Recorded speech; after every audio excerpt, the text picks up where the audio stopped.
Hello. Hey Squirt. I'm going to be recording some reading for you for the week. And this book I actually bought it. It's Merlin's Dragon. Check it out. Whoa. Okay. And it's by T.A. Baron. Baron? Baron. Something like that. Anyway, it should be cool. I hope you like it, Squirt. And just remember, I don't remember what the voices sound like a lot, so if they change, just forgive me. Alright, Squirt, we're going to start on Merlin Dragon. And, it's got maps. Cool. See if I can show you those.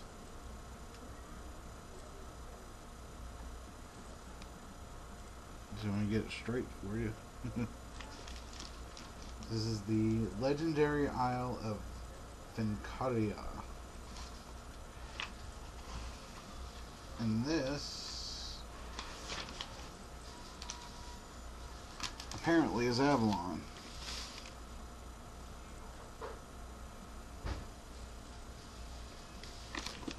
So cool. Merlin's Dragon. Prologue. The Pebble. Hold on a second. Let's make sure things are copacetti. Copacetti? Copacetti? Cold spaghetti? Something like that. Okay. The Pebble. Look here. I know it sounds far-fetched, impossible even, that such a huge story could have such a tiny, unremarkable beginning. Call me a liar if you like. That's how it was, I know, believe me.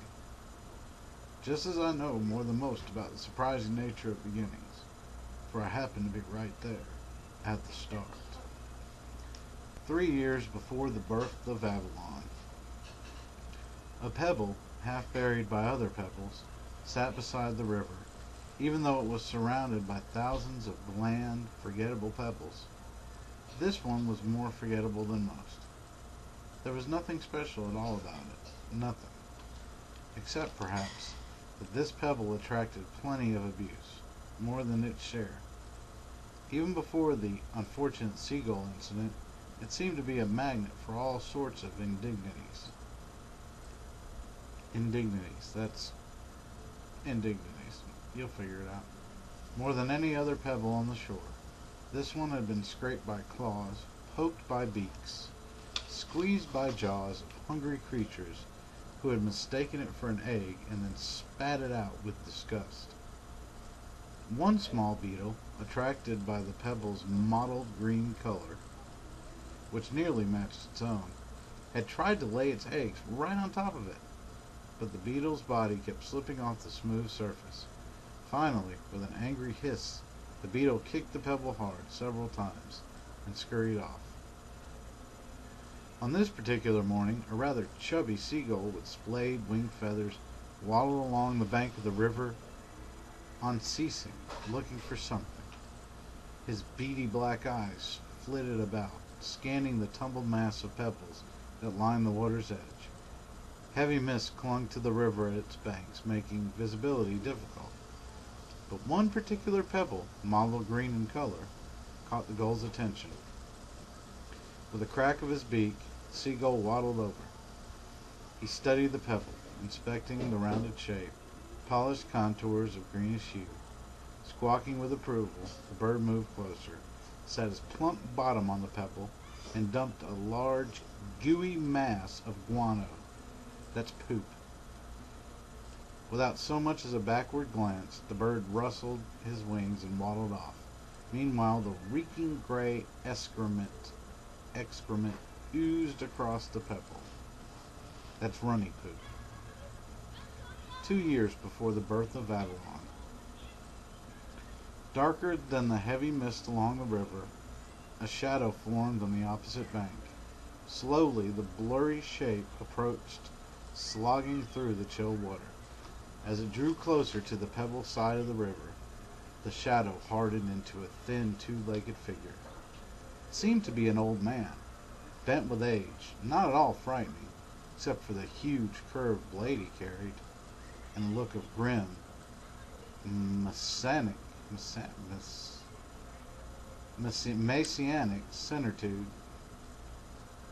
Sorry, Daddy doesn't know how to read, apparently, on his face. Reaching the bank, he stepped onto the water-washed stones, but he didn't pause to notice their glistening colors or varied shape. His boot crunched hard on them, though his toe only grazed the side of the green pebble. He grasped his deadly weapon with both hands. Even in the swirling mist, the blade gleamed ominously. Stealthy, without a sound, he raised it high above his head and swung. The blade slashed deep into an enormous egg, as large as a boulder, which rested just a few paces away from the pebble. The egg had just started to crack open. At the instant of impact, there was an explosive crack as shards and shell and drops of thick, silvery liquid scattered across the riverside.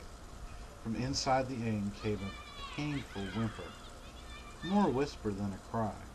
Strange orange glow that had been radiating through the jagged cracks suddenly went dark. The baby dragon within the egg released another whimper, then died. Giving a grunt of satisfaction, the old man pulled out his blade, still dripping with newborn dragon's silvery blood. He squinted and scanned the shore. There was, in all, 9 of these enormous eggs here by the river, the only offspring of Fincaria's last dragon. So that's the first part. Let me close this window because I got devil-possessed kids playing outside. Hold on. Whee!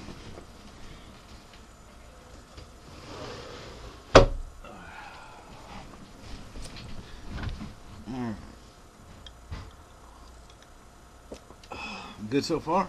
Okay. Keep going? Sure. 2 years before the birth of Avalon. Da-da-da-da-da. Nope, wrong one. There we go. Okay. Here we go. Blah, blah, blah. Next page. And now there be only 8, he said with a quiet crackle. Evil creatures ye be, as evil as your festering father. He spat on a broken bit of shell with his feet.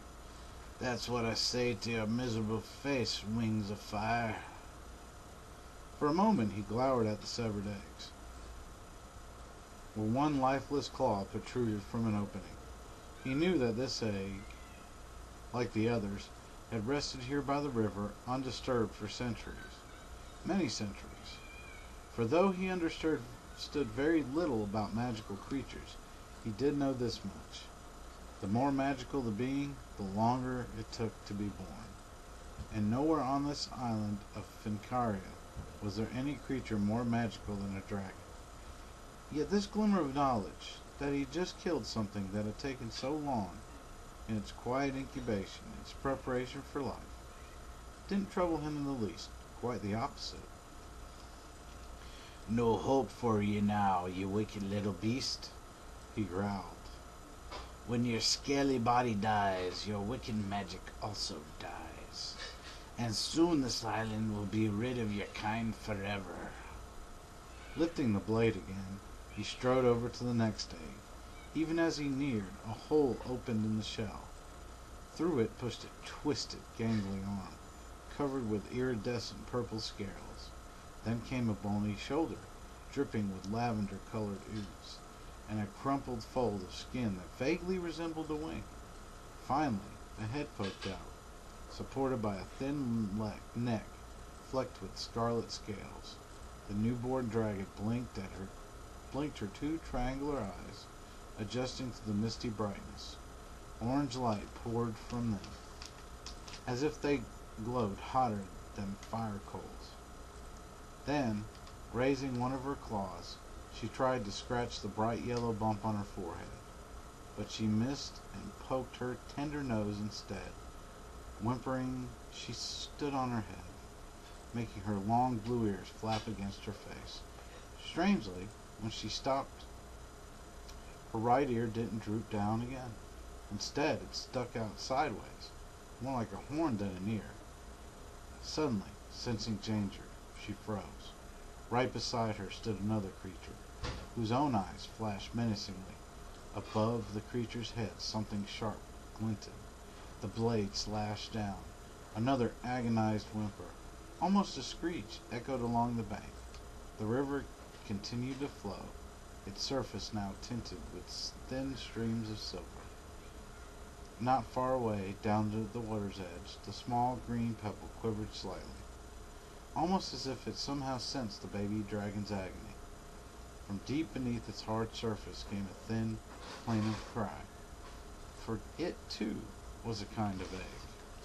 That's pretty cool. Alright, that is the end of the prologue, and I'll stop it here, and we will start at chapter 1 next. Okie dokie pokey. Alright. Bye-bye.